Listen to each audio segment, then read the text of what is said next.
Hello, Bapatla Nani cooking అండి. ఇప్పుడు మీ దగ్గరకు మరొక రెసిపీతో వచ్చానండి.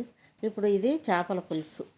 చేపలు అన్ని రకాలుగా వండుతారు, కానీ చేపల పులుసులో కూడా మనము చక్కగా ఇప్పుడు చేపలు తీసుకున్నానండి. నేను ఆ చేపలని చక్కగా ఉప్పు, వినగిరి, నిమ్మరసం వేసి చక్కగా కడిగి పక్కన పెట్టుకున్నానండి.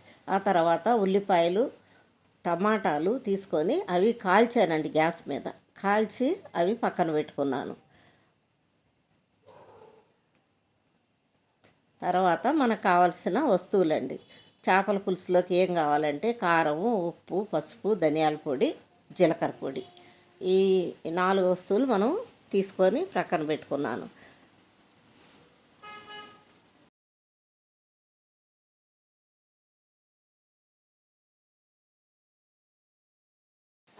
ఇప్పుడు ఆ చేపలకి ఎలా కలపాలో, పులుసు అన్నీ వేసి ఎలా కలపాలో చూపిస్తున్నాను. ఇక్కడ చింతపండు పులుసు కావాలండి. మళ్ళీ ధనియాల పౌడర్ కావాలి. అలాగే అల్లం పేస్టు, కొత్తిమీర పేస్టు, మళ్ళీ మనకి జీలకర్ర పౌడర్ తీసి పక్కన పెట్టుకున్నాను. ఈ 3 కలిపేటప్పుడు మనము కారము, ఉప్పు, తగినంత సాల్ట్, అలాగే నేను కాల్చి పెట్టుకున్న టమాటా, ఉల్లిపాయలు పేస్టు చక్కగా పేస్ట్ చేసుకొని పక్కన పెట్టుకున్నాను.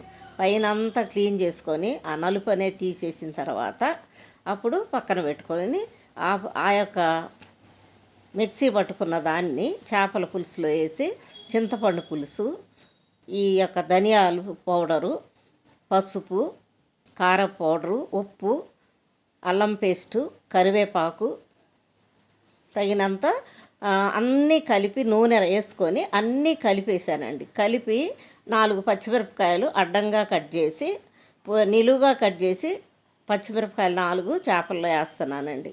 వేసిన తర్వాత వీటిలన్నిటినీ చక్కగా ఉప్పు, పసుపు అన్నీ కలిపిన తర్వాత కొంచెం తగినంత నీళ్లు, ముక్కలు మునిగేంత వరకు నీళ్లు పోసానండి. పోసి కరెక్ట్గా ఆ ముక్కలు మునిగిన తర్వాత తీసి గ్యాస్ మీద పెట్టుకున్నాను. అది మూత పెట్టిన తర్వాత చేపలు కరెక్ట్గా, చేపలకి పులుసు అంతా కరెక్ట్గా ఉడికే వరకు ఉంచి అది చిక్కబడిన తర్వాత మూత తీసి చూసి అది మనకి సరిపోద్ది, నీళ్ళు అన్నీ టేస్ట్ చూసిన తర్వాత సరిపోయిన తర్వాత చిక్కబడిన తర్వాత కొత్తిమీర వేసి జల్లేసి దింపేశానండి. ఇది చేపలకి కావాల్సిన పదార్థాలన్నీ మీకు చెప్పాను కదండి. ఇలా చేసుకోండి, చక్కగా టేస్ట్ చేయండి. మీకు నచ్చితే షేర్ చేయండి, సబ్స్క్రైబ్ చేయండి, బెల్ బటన్ నొక్కండి. మీకు ఓకే అంటే దాన్ని మీరు చేసి తినిన తర్వాత, రుచి చూసిన తర్వాత నాకు కామెంట్ చేయండి.